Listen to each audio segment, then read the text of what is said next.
before the sun crests the peaks of the sacred Andes, before the first llama stirs on the terraced hillside, Tupa Rimac is already at his post. Blind since childhood, he navigates the polished andesite corridors of Coricancha, the Temple of the Sun, by memory, by touch, by the faint warmth that bleeds through the gold-sheathed walls at dawn. He raises the quena to his lips. The sound that emerges is thin as mountain air and ancient as the stone beneath his feet. A spiral of breath and bone that climbs toward Inti like smoke from a sacred fire. The priests believe this music is not composed but received. That Tupa Rimac does not play the god. He carries him. In this golden hour of empire, such belief is everything. But empires, like songs, can fracture in a single unguarded moment. The courier arrives at dawn, breathless, his sandals caked with the red earth of the royal road. In his hands, a quipu, a cascade of knotted wool, each twisted fiber, a command rendered in silence.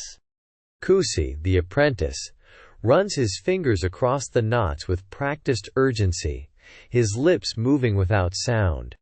Then his hands go still. The colors tell everything. Saffron for the palace, black for danger, the double-knotted crimson of absolute summons. Somewhere beyond the valley, two sons of a dead Sapa Inca are raising armies against each other, and the name of a blind musician has reached both thrones. Tupa Rimac sits motionless, his flute resting across his knees like a sleeping child, already sensing what his eyes cannot see, that his music is no longer simply music, and the walk to the palace will change everything. Cusco, 1529.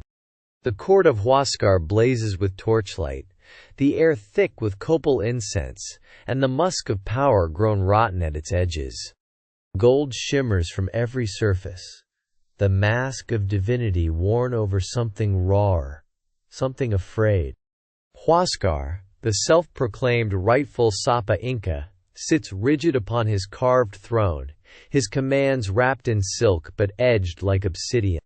He extends his promise of protection to Tupa Rimac, like a man offering shelter from a storm he himself has summoned. The blind musician's fingers trace the smooth reed of his quena, reading the room in ways no sighted courtier dares. He hears what no anthem can disguise. The trembling frequency beneath authority, the silence where certainty once lived. And somewhere beyond the mountains, another claimant sharpens his own demands. He comes without torchlight, a figure wrapped in dark vicuña wool, moving through Cusco's stone corridors like smoke through a crack in the earth. Tupa Rimac cannot see him, but he smells the highland cold on his cloak, hears the particular cadence of northern Quechua in his breathing. The offer is laid before the blind musician like a blade on an altar. Freedom, passage, survival, all for the price of one corrupted song. To transform sacred breath into poison. To make Incancarity's voice a weapon of despair. Tupa Rimac's fingers tighten around his quena, the reed warm from a lifetime of devotion. He has served the divine. Now two men claim to be divine. In the morning, he will be asked to choose, and the wrong answer will be his last. In the shadow of Coricancha's golden walls, young Cusi brings word that shatters the morning stillness. Rumors have crawled inland from the coastal roads like fever. Strangers clad in iron skin, wielding weapons that breathe thunder and fire. The marketplace churns with whispered terror, the smell of fear sharp as wood smoke above the stone plazas. Cusi kneels, pleading, his hands trembling against the cold Andean air. But Tupa Rimac does not move. He sits with his quena pressed against weathered lips, fingers tracing its carved bone surface as though reading scripture. For him, The music is not performance. It is architecture, holding sky to earth, God to man, empire to memory. He cannot flee what he believes he alone sustains. And yet, somewhere beyond the mountains, iron hooves are already moving closer. The great plaza falls silent as Tupa Rimac raises the quena to his lips. He plays neither triumph nor submission. He plays loss, ancient, bottomless, older than empire. The notes climb the cold Andean air like smoke from a dying fire, threading between the golden masks of the nobility, the crimson tunics of the generals, the feathered headdresses of priests who no longer know which god to fear. Somewhere in the crowd, a woman presses her fist against her mouth. Somewhere, a hand closes around a war club. The song does not choose sides. It mourns them all. Huascar rises from his carved throne, face carved from fury, and the word he speaks requires no translation. Before the final note fades into the mountain wind, the soldiers are already moving toward the blind musician, and everything changes.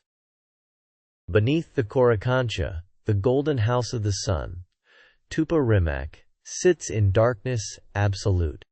Stone presses against stone. The air tastes of damp earth and old smoke, of copal resin burned in ceremonies he can no longer reach. Through the temple's ancient bones, he feels it before he hears it. The drumbeat of Atahualpa's advancing army, rolling down from the northern highlands like thunder that has forgotten mercy.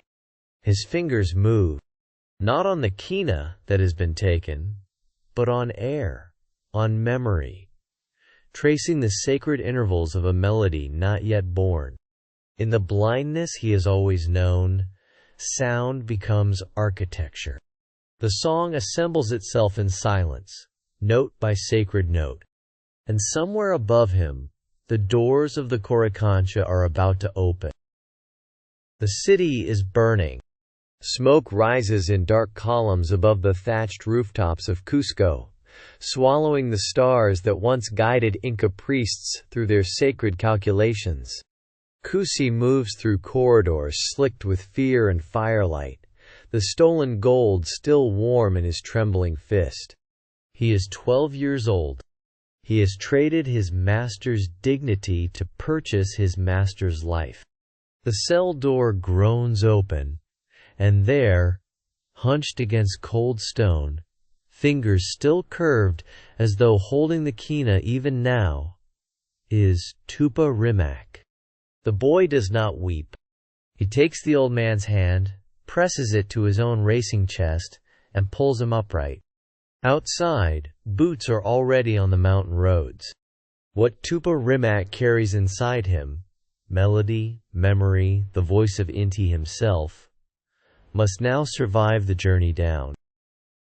He cannot see them, but Tupa Rimac hears what no Inca ear has ever heard before. The iron-shod clatter of horses on sacred stone, the clank of Toledo steel against leather and bone, sounds belonging to no world he knows. Beside him, young Cusi stands rigid, watching the ridgeline fill with shapes that shimmer like fever dreams in the Andean light.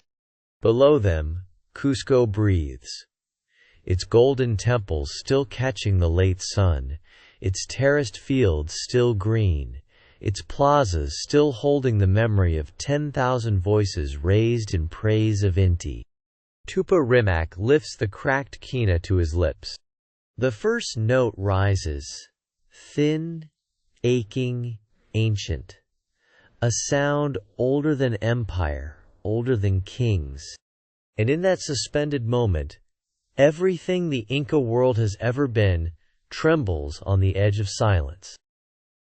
High above the burning city, where condors circle the peaks of Sacsayhuaman in the cold Andean dawn, Tupa Rimac settles cross-legged upon the stone and raises the quena to his cracked lips one final time. His breath is thin now, ragged as torn alpaca wool. but his fingers remember.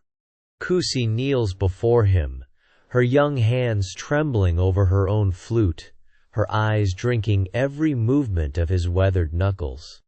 Note by note, phrase by sacred phrase, he pours the songs into her. Hymns to Inti, laments of the harvest, the coronation melodies no Spanish ear has ever heard.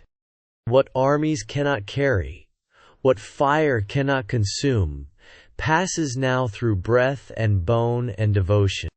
The mountains receive every note into their ancient silence, and hold it there, patient as stone, waiting.